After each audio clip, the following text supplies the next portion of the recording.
Students, welcome to easy learning with Namrata. आज हम पढ़ेंगे स्टैंडर्ड 10 सोशल साइंस का चैप्टर नंबर 15 इकोनॉमिक डेवलपमेंट। ये वीडियो एक वन शॉट वीडियो है जिसमें आपको शॉर्ट एंड क्लियर एक्सप्लेनेशन मिलेगा। तो बिना टाइम वेस्ट किए चलिए स्टार्ट करते हैं। इकोनॉमिक डेवलपमेंट का मतलब सिर्फ पैसे कमाना या जीडीपी बढ़ाना नहीं होता। इसका असली मतलब होता है लोगों की लाइफ बेटर होना। जब एक कंट्री में लोग अच्छी एजुकेशन ले पाए, हेल्थ सर्विसेज मिले, एम्प्लॉयमेंट मिले और सबके पास इक्वल अपॉर्चुनिटीज़ हो, तब हम कहते हैं कि वहाँ इकोनॉमिक डेवलपमेंट हो रहा है। हर कंट्री के लिए डेवलपमेंट अलग होता है। कोई सिर्फ पैसे कमाता है तो कोई अपने लोगों के लिए बेटर लाइफ बनाता है। इस चैप्टर में हम यही समझेंगे कि डेवलपमेंट का क्या मतलब है, कैसे मेज़र करते हैं और बहुत कुछ समझेंगे। आज के मॉडर्न एज में हर एक कंट्री चाहती है कि वो डेवलपमेंट अचीव कर ले, पर डेवलपमेंट कोई एक इजी सा टॉपिक नहीं है जिससे इजी अचीवमेंट नहीं है। डेवलपमेंट एक प्रोसेस है, एक सोशल चेंज है। उसके बहुत सारे पहलू होते हैं, फेजेस होते हैं। उसके हिसाब से इकोनॉमिक डेवलपमेंट मेज़र किया जाता है। इकोनॉमिक डेवलपमेंट वो constant increase in national income होता है। नेशनल इनकम मतलब पूरे देश की टोटल इनकम जो होती है उसे national income of the country कहा जाता है। इकोनॉमिक डेवलपमेंट का मतलब होता है कांस्टेंट इंक्रीज, मतलब कॉन्स्टेंटली उसमें इंक्रीज होता ही रहना चाहिए, उसे constant increase in national income कहते हैं। दूसरा point, increase in per capita income. Per capita income के अंदर भी इंक्रीजिंग दिखना चाहिए, इंक्रीज इन ऑर्डर दिखना चाहिए। और थर्ड और इम्पॉर्टेंट पॉइंट कि लोगों का जो स्टैंडर्ड ऑफ लिविंग है वो इम्प्रूव होना चाहिए। अब देखेंगे कि पीसीआई क्या होता है। पीसीआई मतलब पर कैपिटा इनकम। जब हम नेशनल इनकम को टोटल पॉपुलेशन से डिवाइड करते हैं और तब हमें जो डिजिट मिलती है उसे पर कैपिटा इनकम और पीसीआई कहते हैं। अब हम देखते हैं कि स्टैंडर्ड ऑफ लिविंग में क्या क्या इंक्लूड होता है। स्टैंडर्ड ऑफ लिविंग मतलब हमारा जो रहन सहन है उसमें जो चीज़ें इंक्लूड होती है वो, जैसे कि food, clothes, education, health services, transportation और शेल्टर। ये जो सारी चीज़ें हैं वो हमारे स्टैंडर्ड ऑफ लिविंग में इंक्लूड होती है। हमारा इंडिपेंडेंस मतलब इंडिया ने जब इंडिपेंडेंस अचीव कर लिया है उसके बाद पर कैपिटा इनकम में काफ़ी इंक्रीज़ हुआ और नेशनल इनकम में भी। इससे हमारा स्टैंडर्ड ऑफ लिविंग इम्प्रूव तो हुआ है, बट तो भी इसमें और इम्प्रूवमेंट लाने की ज़रूरत है। अब हम देखेंगे difference between economic progress and economic development. Economic progress मतलब इकोनॉमिक ग्रोथ और इकोनॉमिक डेवलपमेंट। अब उसमें 3 बेसिस पर उसे डिफ्रेंशिएट किया गया है। First, on the basis of development process. Economic development जो है वो क्वालिटेटिव चेंज है। On the other way economic progress मतलब इकोनॉमिक ग्रोथ जो है वो क्वांटिटेटिव चेंज है। इकोनॉमिक डेवलपमेंट जो है वो फर्स्ट स्टेज है। On the other stage economic growth जो है वो उसका सेकेंड स्टेज है, मतलब डेवलपमेंट अचीव करने के बाद जो स्टेज आता है वो स्टेज है। सेकेंड है according to the changes taking place in economics. Economic development जो होता है उसमें नई रिसर्च, नई टेक्नोलॉजी और नई फील्ड को एडवांस किया जाता है। जैसे कि एग्रीकल्चर प्रोडक्शन जो है उसमें हाइब्रिड सीड्स है, फर्टिलाइजर्स है, इरिगेशन है, उन सभी को इम्प्रूव करके जो हमें अचीव करते हैं उसे बोलते हैं इकोनॉमिक डेवलपमेंट। और दूसरी तरफ इकोनॉमिक प्रोग्रेस वो है जिसमें हम एग्रीकल्चरल लैंड को इंक्रीज़ करें और जो प्रोडक्शन इंक्रीज़ करें तो उसे इकोनॉमिक प्रोग्रेस कहते हैं। हमारा third point, in relation to developed and developing nations. अब जो डेवलप्ड कंट्रीज़ होती है और उनकी जो नेशनल इनकम जो इंक्रीज़ होती रहती है वो इकोनॉमिक प्रोग्रेस दिखाती है, और जो कंट्रीज़ की नेशनल इनकम इंक्रीज़ होती है डेवलपिंग कंट्रीज़ की, वो इकोनॉमिक डेवलपमेंट दिखाती है। तो ये था हमारा difference between economic development and economic progress. अब पर कैपिटा इनकम मतलब पीसीआई के बेसिस पर कंट्रीज़ को 2 भाग में डिवाइड किया गया है, एक डेवलप्ड कंट्रीज़ और एक डेवलपिंग कंट्रीज़। 2004 के वर्ल्ड डेवलपमेंट रिपोर्ट के हिसाब से जो वर्ल्ड बैंक ने बनाया था, जो भी कंट्रीज़ जिनकी इनकम और जिनकी per capita income less than $735 है वो सभी कंट्रीज़ को कैटेगराइज किया जाएगा डेवलपिंग इकोनॉमिक्स में, और जो कंट्रीज़ की per capita income more than $735 है उन सभी कंट्रीज़ को कैटेगराइज किया जाएगा डेवलप्ड इकोनॉमिक्स में। तो उसके हिसाब से इंडिया जो है वो एक डेवलपिंग इकोनॉमी है। तो अब फीचर्स ऑफ डेवलपिंग इकोनॉमी हम देखेंगे। उसमें फर्स्ट है लेस पर कैपिटा इनकम, अब लेस PCI। अब जो नेशनल इनकम होती है डेवलपिंग कंट्रीज़ की वो लेस होती है, और उनकी जो पॉपुलेशन होती है वो पॉपुलेशन ग्रोथ रेट जो होता है वो बहुत ज़्यादा होता है। इसलिए जब उन्हें डिवाइड करते हैं तो पर कैपिटा इनकम हमेशा लो ही आता है। तो लो पर कैपिटा इनकम होने की वजह से लिविंग स्टैंडर्ड है वो प्रॉपरली इम्प्रूव नहीं हो पाता, इसलिए लोगों का लिविंग स्टैंडर्ड है वो लो ही रह जाता है। सेकेंड टॉपिक है पॉपुलेशन ग्रोथ। पॉपुलेशन ग्रोथ जो है वो जनरली डेवलपिंग नेशंस में बहुत ज़्यादा रहता है। Rate of population growth in countries में सबसे ज़्यादा देखा जाता है, जो है अराउंड 2% और उससे ज़्यादा भी देखा जाता है। थर्ड है डिपेंडेंस। डेवलपिंग कंट्रीज़ का मेजॉरिटी मेन ऑक्यूपेशन जो है वो एग्रीकल्चर होता है। मोर देन और अराउंड 60% ऑफ पॉपुलेशन जो होती है वो एग्रीकल्चर पे डिपेंड होती है एम्प्लॉयमेंट के लिए। अब एग्रीकल्चर का जो है वो नेशनल इनकम में जो कंट्रीब्यूशन है वो ऑलमोस्ट और अबाउट 26% ही रहता है। अब फोर्थ है अनइक्वल डिस्ट्रीब्यूशन ऑफ इनकम। इसमें डिस्ट्रीब्यूशन ऑफ इनकम के साथ साथ फैक्टर्स ऑफ प्रोडक्शन भी इंक्लूड होता है। वो जो अनइक्वलिटी है वो हमें सिटीज़ और विलेजेस के हिसाब से देखने मिलती है, मतलब अर्बन और रूरल पीपल में देखने मिलती है। जबकि 20% ऑफ रिच पीपल जो है वो 40% ऑफ नेशनल इनकम शेयर कर रहे हैं, और जबकि पुअरेस्ट पीपल जो 20% है वो सिर्फ 10% ऑफ नेशनल इनकम में शेयर कर रहे हैं। तो इससे जो रिच पीपल है वो ज़्यादा रिच बनते जा रहे हैं, और जो पुअर पीपल है वो ज़्यादा पुअर बनते जा रहे हैं। तो इन दोनों के बीच में जो गैप है वो कम होने की जगह और भी बढ़ता जा रहा है। फिफ्थ पॉइंट है अनएम्प्लॉयमेंट। अनएम्प्लॉयमेंट जो है वो एक डेवलपिंग इकोनॉमी का और डेवलपिंग कंट्रीज़ का एक इम्पॉर्टेंट फीचर है। ऐसी कंट्रीज़ जो डेवलपिंग कंट्रीज़ है वहाँ अनएम्प्लॉयमेंट का रेशियो 3% और उससे ज़्यादा रहता है, क्योंकि वहाँ लेबर फोर्स की ज़रूरत तो है और ज़रूरत से ज़्यादा लेबर फोर्स उधर देखने को मिलता है। ऐसी कंट्रीज़ में जनरली बहुत सारे टाइप्स की अनएम्प्लॉयमेंट देखने को मिलती है, जैसे कि seasonal, disguised and industrial unemployment. ऐसे अनएम्प्लॉयमेंट का जो टाइम पीरियड होता है वो बहुत बड़ा होता है, इसलिए अनएम्प्लॉयमेंट का जो प्रॉब्लम है वो बहुत इंपॉर्टेंट प्रॉब्लम है। हमारा 6 पॉइंट है पॉवर्टी। पॉवर्टी है वो डेवलपिंग इकोनॉमी का बहुत ही इंपॉर्टेंट फीचर है। जो लोग अपनी बेसिक नेसेसिटी और प्राइमरी नेसेसिटीज़ को पूरा नहीं कर पाते, जैसे कि फूड, क्लोथिंग, शेल्टर, एजुकेशन और हेल्थ, उन लोगों को पुअर कहा जाता है। डेवलपिंग कंट्रीज़ में इसका रेशियो बहुत ज़्यादा होता है। वो almost 1/3 of the population, 1/3 of the total population poor people होते हैं। 7 नंबर का पॉइंट है ड्यूअल इकोनॉमी। डेवलपिंग इकोनॉमी जो होती है वो ड्यूअल और मिक्स सिस्टम के ऊपर बेस्ड होती है, जिसकी एक तरफ होती है बैकवर्ड फार्मिंग, मतलब जो पुराने रीति रिवाजों के हिसाब से जो ऑर्थोडॉक्स थिंकिंग होती है उसके हिसाब से सोशल स्ट्रक्चर बना हुआ होता है, जो हमें रूरल एरियाज़ में देखने को मिलता है। जबकि दूसरी तरफ अर्बन एरियाज़ में, मतलब सिटीज़ में, मॉडर्न इंडस्ट्रीज़, नई प्रोडक्शन मेथड, नए मॉडर्न इम्प्लीमेंट्स और मॉडर्न सोफिस्टिकेटेड लाइफ देखने को मिलती है। तो ये एक ही कंट्री में दोनों साइड, मतलब रूरल और अर्बन दोनों साइड दिखाता है, तो वो है हमारी ड्यूअल इकोनॉमी। 8 है अनएफिशिएंट और insufficient infrastructure facilities. Developing economies के अंदर ट्रांसपोर्टेशन, कम्युनिकेशन। 8 पॉइंट है इनसफिशिएंट इंफ्रास्ट्रक्चर फैसिलिटीज़। जनरली जो डेवलपिंग कंट्रीज़ और डेवलपिंग इकोनॉमीज़ होती है वहाँ ये जो इंफ्रास्ट्रक्चर फैसिलिटीज़ होती है वो अच्छे से डेवलप नहीं की हुई होती है, जैसे कि education, transportation, communication, electricity, health facilities, banking और भी बहुत कुछ। इससे हमारी जो कंट्री होती है उसे डेवलपमेंट जो है वो अचीव नहीं कर पाती, उससे हमारी डेवलपमेंट में एक रुकावट सी आ जाती है। हमारा 9th point form of international trade.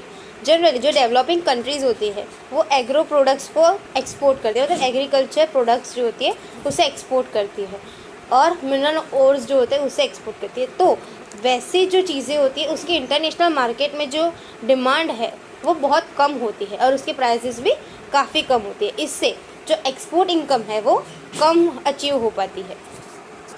अब हम देखेंगे इकोनॉमिक और नॉन इकोनॉमिक एक्टिविटीज़। सबसे पहले देखेंगे इकोनॉमिक एक्टिविटी। ऐसी कोई भी एक्टिविटी जिसका मतलब और जिसके लिए हमें मनी को यूज़ करना पड़ता है, मनी इसके अंदर एक बहुत इंपॉर्टेंट रोल प्ले करता है, उसे इकोनॉमिक एक्टिविटीज़ कहते हैं। जिस भी सर्विसेज और जिस भी गुड्स को पाने के लिए हमें इकोनॉमिकली मतलब मनी का यूज़ करना पड़ता है उसे इकोनॉमिक एक्टिविटी कहते हैं। जैसे कि अ बिजनेसमैन, अ टीचर और अ फार्मर एक्सेट्रा, वो सभी इस इकोनॉमिक एक्टिविटी में इंक्लूड होते हैं। जैसे कि एक टीचर वो अपनी सर्विसेज प्रोवाइड करता है, उसके सामने उसे सैलरी मिलती है, तो उसमें एक इकोनॉमिक एक्टिविटी है। अब हम देखेंगे नॉन इकोनॉमिक एक्टिविटी, ऐसी एक्टिविटीज़ जिसके अंदर गुड्स और सर्विसेज पाने के लिए मनी इनडायरेक्टली और मनी इनडायरेक्टली यूज़ होता हो और ना यूज़ होता हो, उसे कहते हैं नॉन इकोनॉमिक एक्टिविटीज़। अब इसका एग्जांपल्स होता है जैसे कि एक मदर अपने चाइल्ड को नर्चर कर रही है, उसकी देख रेख करती है, उसका पालन पोषण करती है, तो वो एक नॉन इकोनॉमिक एक्टिविटी है। अब हम दोनों को एक ही एग्जांपल से दोनों एक्टिविटीज़ को समझने की कोशिश करते हैं। जैसे एक टीचर है, वो एक स्कूल में जाके पढ़ाता है, उसके लिए उसे सैलरी मिलती है, तो वो एक इकोनॉमिक एक्टिविटी है। पर वही टीचर अपने घर पे अपने बेटा या बेटे को पढ़ाता है, तो उसके लिए उसे कोई इनकम या सैलरी नहीं मिलती है, तो वो है नॉन इकोनॉमिक एक्टिविटी। तो ये था एक एग्जाम्पल जिससे हम दोनों एक्टिविटीज़ को समझ सकते हैं, नॉन इकोनॉमिक और इकोनॉमिक एक्टिविटी। अब हम देखेंगे स्ट्रक्चर ऑफ इंडियन इकोनॉमी। हमारा इंडियन इकोनॉमी का जो स्ट्रक्चर है वो 3 पार्ट्स में डिवाइड किया गया है, प्राइमरी सेक्टर, सेकेंडरी सेक्टर और service sector. So primary sector मतलब एग्रीकल्चर सेक्टर। प्राइमरी सेक्टर मतलब जिसमें एग्रीकल्चर और एग्रीकल्चर से रिलेटेड जो भी एक्टिविटीज़ इंक्लूड होती है, वो सभी एक्टिविटीज़ प्राइमरी सेक्टर के अंदर आती है। जैसे कि फिशिंग है, पोल्ट्री फार्मिंग है, कैटल रियरिंग है, फार्म प्रोडक्ट्स है, फिर माइनिंग के लिए जो रॉ मटेरियल्स है, वो सब कुछ प्राइमरी एक्टिविटी और प्राइमरी सेक्टर के अंदर आता है। सेकंड है सेकेंडरी सेक्टर, जिसे हम इंडस्ट्रियल सेक्टर भी कहते हैं। जो स्मॉल और लार्ज स्केल इंडस्ट्रीज होती है वो सभी इसके अंदर इंक्लूड होती है। सेकेंडरी इंडस्ट्री जो वो होती है जिसके अंदर रॉ मटेरियल्स को प्रोड्यूस करके एक फिनिश्ड गुड्स को बनाया जाता है, तो उसे हम सेकेंडरी सेक्टर में इंक्लूड करते हैं, और वो इंडस्ट्रियल सेक्टर भी कहा जाता है। जैसे कि कंस्ट्रक्शन की कंपनीज हो गई, फैक्ट्रीज है, इलेक्ट्रिकल गैस है, वाटर सप्लाई है, वो सारी चीज़ें जो है वो सेकेंडरी सेक्टर में आती है। उसके अंदर प्रोडक्शन इंक्लूड होता है, इसलिए वो सेकेंडरी सेक्टर में आती है। थर्ड है सर्विस सेक्टर। जितनी भी टाइप्स की सर्विसेज है वो सभी सर्विस सेक्टर के अंदर इंक्लूड होती है। जैसे कि हो गया trade, communication, airway, railway, waterway, banking, health, education, insurance, tourism, वो सभी चीज़ें सर्विस सेक्टर के अंदर आती है। जनरली जो डेवलपिंग इकोनॉमी और डेवलपिंग कंट्रीज़ होती है वो प्राइमरी सेक्टर के ऊपर बेस होती है, और प्राइमरी सेक्टर पे उनका ज़्यादा प्रोडक्शन या ज़्यादा एम्प्लॉयमेंट जनरेट होता है। जबकि डेवलप्ड कंट्रीज़ जो होती है वो इंडस्ट्रियल सेक्टर के ऊपर बेस्ड। अब हमारा नेक्स्ट टॉपिक है factors of production. Factors of production को 4 पार्ट्स में डिवाइड किया गया है, लैंड, लेबर, कैपिटल और एंटरप्रेन्योर।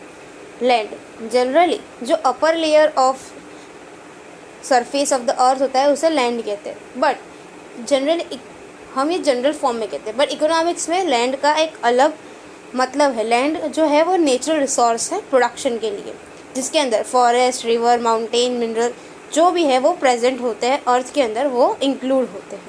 तो लैंड जो है वो नेचुरल टूल है प्रोडक्शन के लिए। लैंड जो है वो इमूवेबल होती है, उसे हम किसी के लिए ट्रांसफ़र नहीं कर सकते। दूसरा हमारा फैक्टर है वो है कैपिटल। जो मेन इंस्ट्रूमेंट्स है जो प्रोडक्शन के लिए हेल्पफुल है, जैसे कि हाउसेस है, असेट्स है, प्रॉपर्टी है, कैपिटल है, ये सब जो चीज़ें हैं वो उसके फैक्टर्स है, उसके अंदर इंक्लूड होती है। कैपिटल के बिना कोई भी बिजनेस चलाना नॉट पॉसिबल है। कैपिटल जो होता है उसके लिए ब्लड का काम करता है। जैसे कि ह्यूमन के अंदर ब्लड कितना इंपॉर्टेंट होता है, वैसे ही कोई भी बिजनेस का कोई भी प्रोडक्शन करने के लिए कैपिटल मतलब मनी की जो ज़रूरत होती है वो बहुत ज़्यादा होती है। उसके बिना कोई भी प्रोडक्शन हो ही नहीं सकता। हमारा थर्ड पॉइंट है लेबर। लेबर जो होते हैं वो फिज़िकल और मेंटल वर्क करते हैं।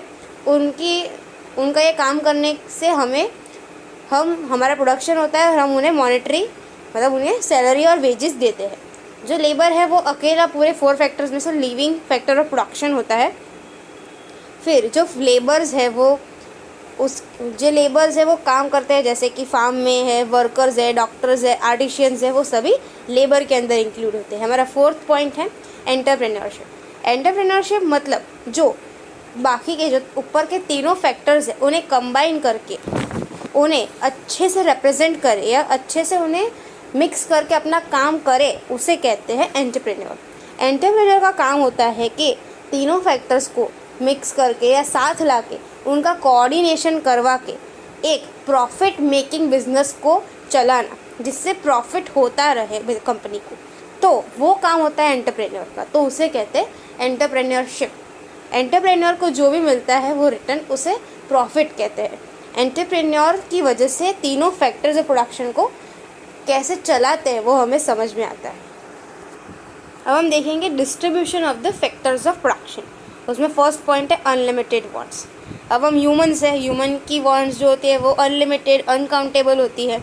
जैसे ही हमारी एक विश फुलफ़िल होगी वैसे हमारी दूसरी विश शुरू हो जाएगी। जैसे कि एक बच्चा है, वो अभी स्कूल जा रहा है, तो उसे साइकिल चाहिए। उसने अपने दोस्त के पास साइकिल देखी, जैसे उसकी साइकिल की विश पूरी हो गई, उसे साइकिल मिल गई। अब थोड़े दिन बाद उसका दोस्त एक्टिवा लेता है, तो उस बच्चे को भी मन होगा कि मैं एक्टिवा लूँगा। ऐसे ही हमारे वांट्स जो है वो अनलिमिटेड है। जैसे ही हमारी एक वांट फुलफ़िल होगी वैसे ही हमारी दूसरी वांट शुरू हो जाएगी। बट जो साइंस और टेक्नोलॉजी के वजह से चेंजेस आ रहे हैं, उसकी वजह से हमारी वांट्स और भी ज़्यादा बढ़ती जा रही है। तो सारे रिसोर्सेज जो है वो उतने हमारे पास नहीं हैं, इसलिए हमें हमारी वांट्स को हो सके तक कम करना चाहिए। हमारी वांट्स बहुत ज़्यादा है, अनलिमिटेड है, अनकाउंटेबल है। अब हमारा नेक्स्ट पॉइंट है important order in terms of priority. अब जो रिसोर्सेज है वो लिमिटेड है, तो इंडिविजुअल्स को ये पहले डिसाइड करना होगा कि उनकी कौन सी वांट, उनकी कौन सी ज़रूरियात जो है वो सबसे ज़्यादा इम्पॉर्टेंट है अभी, तो उसे पहले हमें फुलफ़िल करना है और बाकी जो दूसरी वांट्स है उसे हम बाद में पूरी करेंगे, ऐसा सोचना है। उससे जब भी जो हमें रिक्वायरमेंट होगा वो चीज़ें हम खरीदेंगे, ताकि जो रिसोर्सेज है वो ज़्यादा कम यूज़ होंगे, ज़्यादा अच्छे से यूज़ हो पाएंगे। हमारा थर्ड पॉइंट है लिमिटेड रिसोर्सेज। जो भी रिसोर्सेज है, जो मैन मेड है, नेचुरल है, वो सभी कहीं ना कहीं कभी ना कभी ख़त्म होंगे। वो एक लिमिटेड क्वांटिटी के अंदर है। सो हमें उसे जुडिशियसली, मतलब बहुत ध्यान से यूज़ करना चाहिए। उसका डिस्ट्रीब्यूशन इस तरह से करना चाहिए ताकि हमारी जो वांट्स है वो फुलफ़िल भी हो और दूसरे जनरेशन के लिए वो बचे भी। Alternative uses of the resources. जो भी रिसोर्सेज लिमिटेड होते हैं उनके ऑल्टरनेटिव यूज़, कुछ रिसोर्सेज के ऑल्टरनेटिव यूजेस भी होते हैं। जैसे इसका एक एग्जांपल है, जैसे एक फार्मर है, उसके पास एक पीस ऑफ लैंड है, ठीक है। अब उसके पास बहुत सारे ऑप्शंस हैं, जैसे कि वो उस लैंड पे खेती कर सकता है, वो फिर उधर हॉस्पिटल बना सकता है, स्कूल बना सकता है, कुछ भी कर सकता है उस लैंड के से, उस पर कुछ भी बना सकता है। फिर अब फार्मर क्या सोचेगा कि उसे कौन से ऑप्शन से सबसे ज़्यादा फ़ायदा होगा।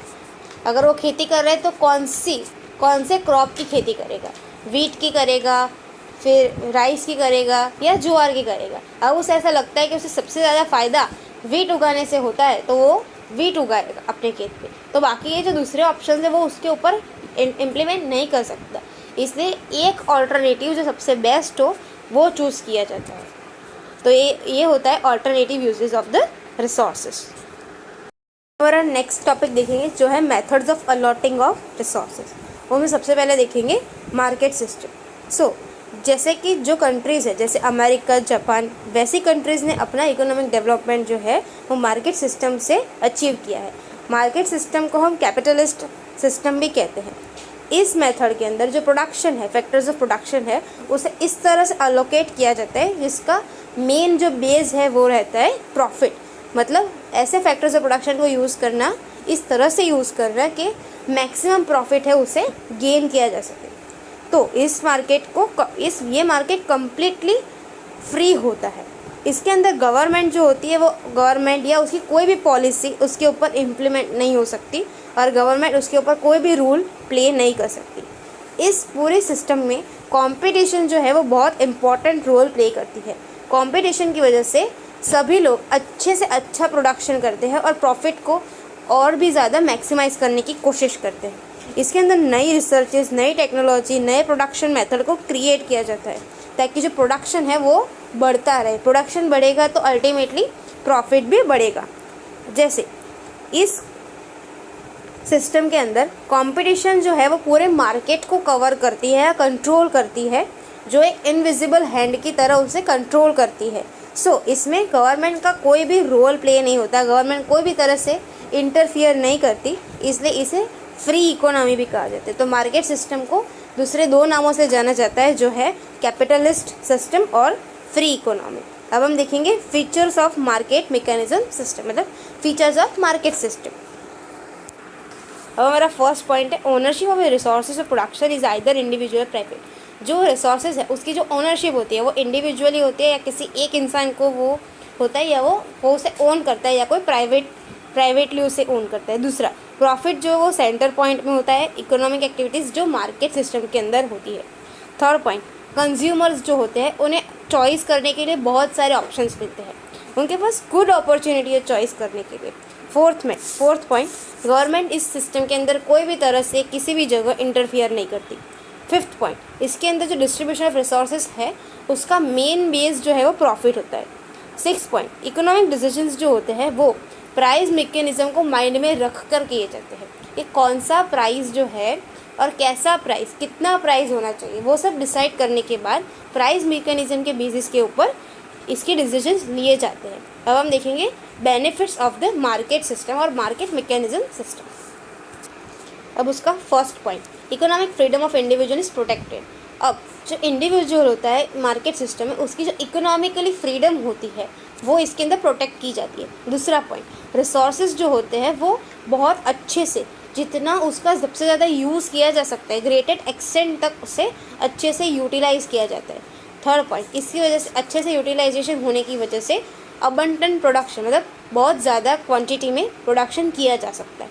फोर्थ पॉइंट, अब जैसे यूटिलाइजेशन अच्छे से अच्छा होगा, ग्रेटर एक्सटेंट पे होगा, तो हम नए एक्सप्लोरेशंस जो है, नई टेक्नोलॉजी है, नए इनोवेशंस है, वो इसके अंदर इम्प्लीमेंट कर सकते हैं। उससे इकोनॉमिक डेवलपमेंट जो है वो फास्टली कवर होगा, फास्टली हम उसे अचीव कर पाएंगे। फिफ्थ पॉइंट, कंपटीशन होने की वजह से क्वालिटी ऑफ जो थिंग्स है, जो चीज़ों की क्वालिटी है, क्वांटिटी है, वो इम्प्रूव होती रहेगी।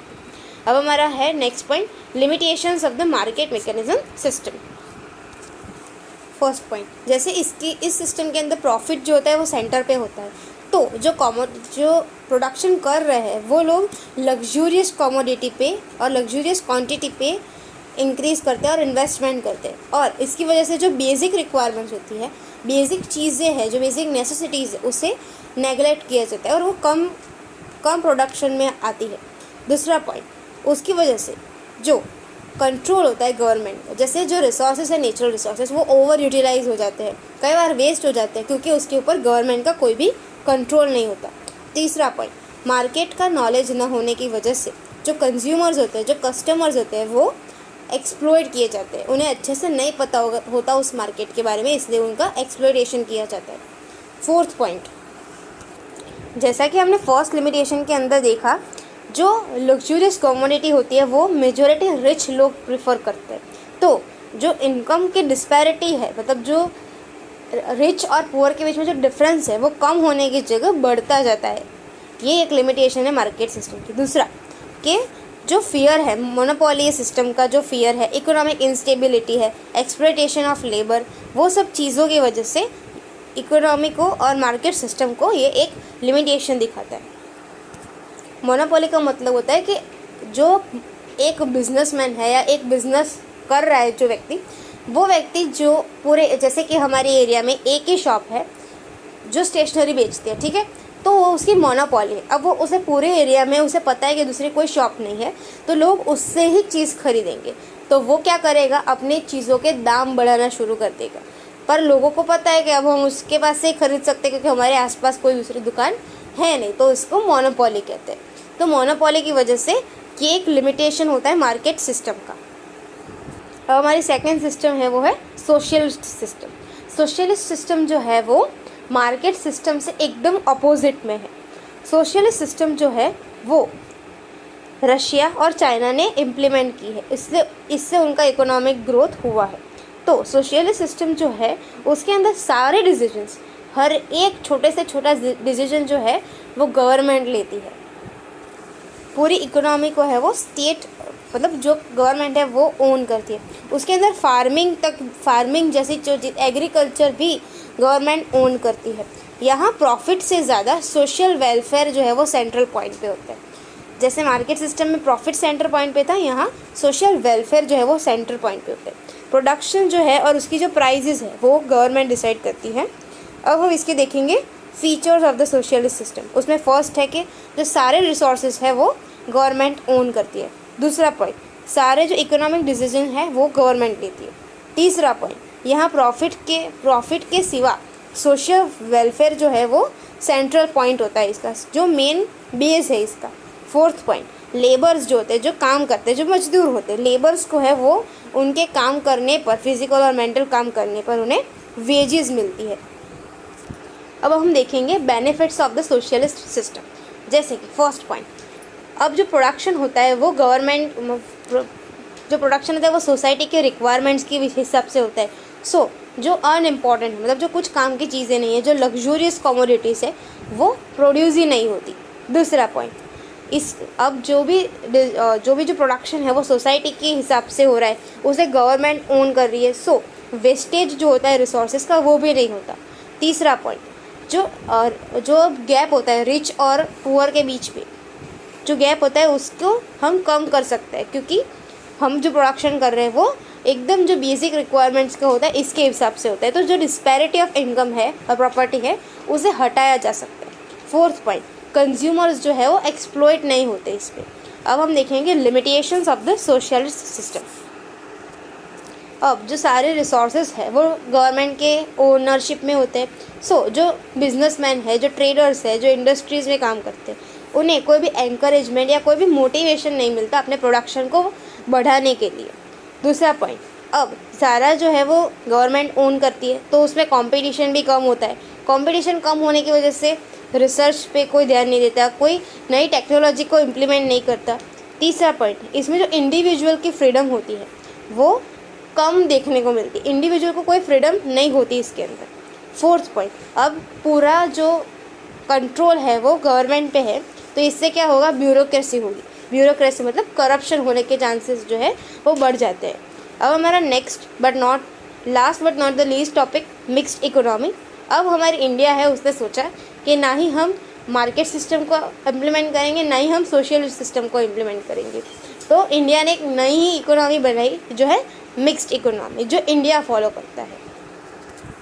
मिक्स्ड इकोनॉमिक ऐसी इकोनॉमिक सिस्टम है जिसमें पब्लिक सेक्टर और प्राइवेट सेक्टर दोनों ही एग्जिस्ट करते हैं और दोनों ही सेक्टर्स जो है वो कॉम्पिटिटर की जगह कॉम्प्लीमेंट्री होते हैं एक दूसरे से। दोनों एक दूसरे को साथ देकर उसका इकोनॉमिक डेवलपमेंट गेन करने की कोशिश करते हैं। इसमें जो होता है वो इंडिविजुअल और प्राइवेट ओनरशिप होती है, एग्रीकल्चर हो गया, ट्रेड हो गया, उन सब चीज़ों पर। जैसे कि जो बेसिक इंडस्ट्रीज़ होती है, जो बेसिक और की इंडस्ट्रीज़ होती है, जैसे कि हैवी इंडस्ट्रीज़ हो गई, डिफेंस मटेरियल की इंडस्ट्रीज़ हो गई, रेलवे है, इलेक्ट्रिसिटी है, वो सभी जो है वो गवर्नमेंट ओन करती है। इस सिस्टम में मार्केट जो है वो कम्प्लीटली फ्री नहीं होता। गवर्नमेंट जो होती है वो डिफरेंट तरीके से, मतलब अलग अलग तरीक़ों से कंट्रोल करती है इसके ऊपर। वैसे ही इस इकोनॉमी में पब्लिक सेक्टर और प्राइवेट सेक्टर दोनों ही एक साथ काम करते हैं, इसलिए इस सिस्टम को कंट्रोल इकोनॉमिक सिस्टम भी कहा जाता है, बिकॉज इसके ऊपर रेस्ट्रिक्शंस भी है और कंट्रोल भी है। कंट्रीज़ जैसे कि इंडिया, फ्रांस और इंग्लैंड जो है वो उन देशों ने मिक्स्ड इकोनॉमी को अपनाया है। अब मिक्स्ड इकोनॉमी के कुछ लिमिटेशंस भी है, जैसे कि economic instability, lack of coordination, एक साथ दोनों का मन मेल ना हो, एक साथ वो दोनों मिलके जो प्रोडक्शन कर रहे हैं वो पॉसिबल ना हो, inconsistence of economic policy, low rate of growth of economic development और भी बहुत कुछ। ये सारी जो थी वो लिमिटेशन। तो दोस्तों, ये था चैप्टर नंबर 15 इकोनॉमिक डेवलपमेंट का एक short and crisp one shot revision. अगर आपको वीडियो पसंद आया हो तो लाइक ज़रूर करें, कमेंट में बताएं कि नेक्स्ट टॉपिक कौन सा चाहिए। कोई डाउट हो तो कमेंट में ज़रूर बताएं और चैनल को सब्सक्राइब करना ना भूलें। मिलते हैं नेक्स्ट वीडियो में।